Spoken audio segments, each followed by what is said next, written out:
ప్రియ దేవుని బిడ్డ, హృదయపూర్వక వందనాలు. ఈరోజు దేవుడు మీతో చాలా స్పష్టంగా ఒక విషయం గురించి మాట్లాడుతున్నారు. దేవుడు నిర్ణయించిన సమయంలోనే, దేవుడు నిర్దేశించినటువంటి ఆ యొక్క సమయంలోనే ఏదైనా జరుగుతుంది. దేవుని ప్రణాళిక లేకుండా మీ జీవితాలలో ఏది జరగదు. దేవుని చిత్తమే మీ జీవితంలో జరుగుతుంది. అయితే చాలామంది వారి జీవితాలలో ఈ సమయానికల్లా ఇది చేసేయాలి, ఒక ఇంటి పని అనుకున్నప్పుడు, ఒక ఇంటికి రంగులు వేయాలనుకున్నప్పుడు, లేదా ఒక ఇంటికి ప్లాస్టింగ్ చేయాలి అనుకున్నప్పుడు ఈ టయానికల్లా అయిపోవాలి, ఈ టయానికల్లా ప్లాస్టింగ్స్ అయిపోవాలి, ఈ టయానికల్లా పని వాళ్ళతో ఇలా పని కుదురు చేసుకోవాలి అని అనుకుంటూ ఉంటారు. ఆ టయానికల్లా అది అవ్వకపోతే వారు చాలా బాధపడతారు. ఎందుకంటే అది ఎప్పుడు అవ్వాలో కూడా అది దేవుడు నిర్ణయిస్తారు. ఎందుకంటే ప్రతి చిన్న దాన్ని కూడా దేవుడు పట్టించుకుంటారండి. అందుకే మన దేవుడు గొప్ప దేవుడు, మన యేసయ్య మహోన్నతుడైన దేవుడు. ప్రతి చిన్న విషయాన్ని పట్టించుకుంటాడు మన దేవుడు. అటువంటి దేవుడు మన దేవుడు. అలాగే వివాహ విషయాలలో కూడా, ఉద్యోగ విషయాలలో కూడా, మరి గర్భఫలాల విషయాలలో కూడా చాలామంది కృంగిపోతూ ఉంటారు. చాలామంది గర్భాలు లేక బాధపడుతున్నటువంటి తల్లులు ఉన్నారు. వాళ్ళందరూ కూడా అనుకుంటూ ఉంటారు, నాకు చాలామంది చాలా మాటలు అంటున్నారు కదా, నాకు గర్భఫలం వచ్చేసేయాలి, వచ్చే నెల, ఈ ఒక్క నెల చూస్తాను, ఇంక వచ్చే నెలకి ఇంకా చూడను, ఈ నెల అంతా ప్రార్థన చేస్తే ఇంకా వచ్చే నెల అంతా నేను ప్రార్థనే చేయను అని అనుకుంటారు. ఎప్పుడు ఏది రావాలో అది దేవుని చిత్తమే. అది దేవుని మీద ఆధారపడింది. దేవుని మీద అలగడానికి మనం ఎంత మట్టుకు కూడా గొప్పవారిని కాదండి. దేవుడు మహోన్నతుడైన దేవుని మీద మనము అలగడము చాలా తప్పు. ఎందుకంటే ఎప్పుడు ఏది ఇవ్వాలో ఆయనకి తెలుసు, ఎంత ఇవ్వాలో ఆయనకి తెలుసా. మనము అడగకుండానే దేవుడు ఇప్పటి వరకు మనకు చాలా గొప్ప ధన్యత ఇచ్చారు. అందులో ఒకటి బాగా చెప్తాను, బాగా గుర్తుపెట్టుకోండి. పెట్టుకోవడమే కాదు కానీ అది ఒకసారి ఆలోచన కూడా చేయండి. మీరు మీ యొక్క తల్లి గర్భమున పుట్టి బయటకు వచ్చారు కదండి.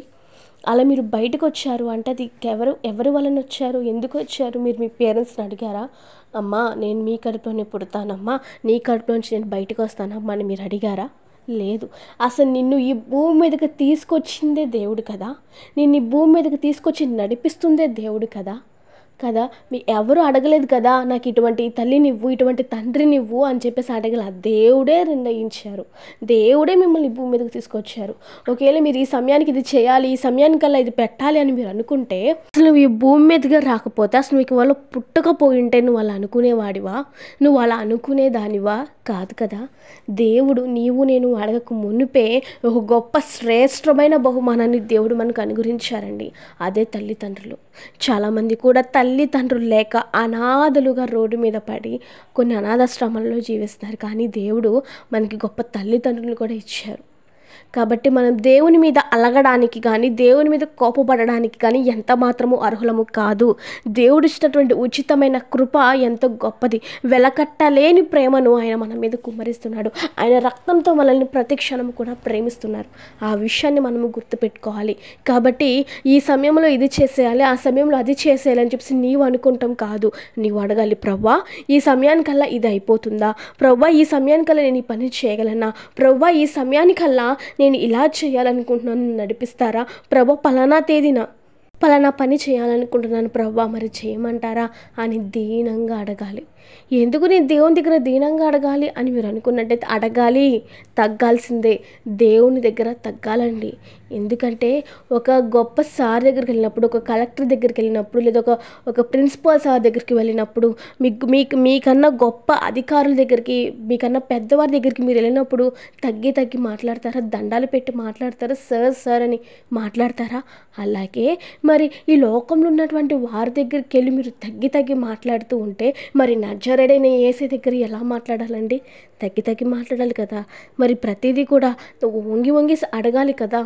కాబట్టి మనము దేవుణ్ణి అడగాలి, ప్రభువా ఈ సమయానికల్లా ఇది జరుగుతుందా? దేవా ఇది నా చేతిలో లేదయ్యా, ఇది నీ చేతుల్లోనే ఉంది ప్రభువా, ఈ సమయం నాది కాదయ్యా, నీవిచ్చిన సమయమేనయ్యా కాబట్టి అని మనం అడిగినప్పుడు దేవుడు మనతో మాట్లాడతారు.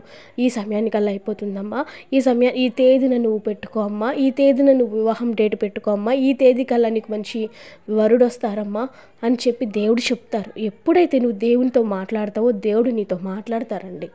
దేవుడు కూడా ఎప్పుడు నీతో మాట్లాడడానికి ఎదురు చూస్తారు. ఎందుకంటే దేవునికి నువ్వు అంత ఇష్టం. కాబట్టి నువ్వు చేసే ప్రతి పనిలో, నువ్వు ఆలోచించే ప్రతి విధానంలో దేవుని అడిగి ముందడుగు వేయి. అప్పుడు నువ్వు విజయాన్ని చూస్తావు. ఎందుకంటే ఒకవేళ నువ్వు దేవుణ్ణి అడగకుండా నీ ఇష్టం వచ్చినట్టు నువ్వు పని మొదలుపెట్టి నీ ఇష్టం వచ్చినట్టు నువ్వు చేసావనుకో, అది అప్పుడు జరగలేదనుకో, నువ్వు చాలా కురింగిపోతావు, చాలా బాధపడతావు కదా. సో అలా బాధపడకుండా, అలా నువ్వు కురింగిపోకుండా ఉండడం కోసమే నువ్వు దేవుని ముందే అడిగి విషయం ఏంటో తెలుసుకున్నాక అప్పుడు నువ్వు చేయవలసిన పని నువ్వు మొదలు పెడితే నువ్వు చేసే ప్రతి పనిలో కూడా అద్భుతాన్ని చూస్తావు. నువ్వు చేసే ప్రతి పనిలో కూడా సక్సెస్ని చూస్తావు. కాబట్టి సమయము ప్రతి పని కూడా నీ చేతిలో లేదని గమనించి దేవుని చేతిలో ఉంది అని తెలుసుకొని నువ్వు ముందుకు వెళ్ళమని దేవుడు నీతో మాట్లాడుతున్నారు. ఆమేన్, హల్లెలూయా. సో ఈ చిన్న మాటలు దేవుడు దీవించి ఆశీర్వదించును గాక. ప్రతి ఒక్కరు గమనించండి, ఇది మీ ఒక్కరికే కాదు. మీరు ఎలా అయితే దేవుని మాటలు విని ఆదరించబడాలని అనుకుంటారో, మీకులాగా అనేక మంది కూడా ఆదరించబడాలి అనుకుంటారు. కాబట్టి వారి కోసము మీరు షేర్ చేసి, ఎవరికైతే బాధలు ఉన్నారో వాళ్ళకి షేర్ చేయండి. అలా చేయడం వల్ల వాళ్ళు కూడా ఆదరణ పొందుకుంటారు. అంతే తప్ప నేను మిమ్మల్ని సబ్స్క్రైబ్ చేసుకోమని అసలు అడగను, లైక్ చేయమని అంతకన్నా అడగను. దేవుడు మిమ్మల్ని దీవించును గాక.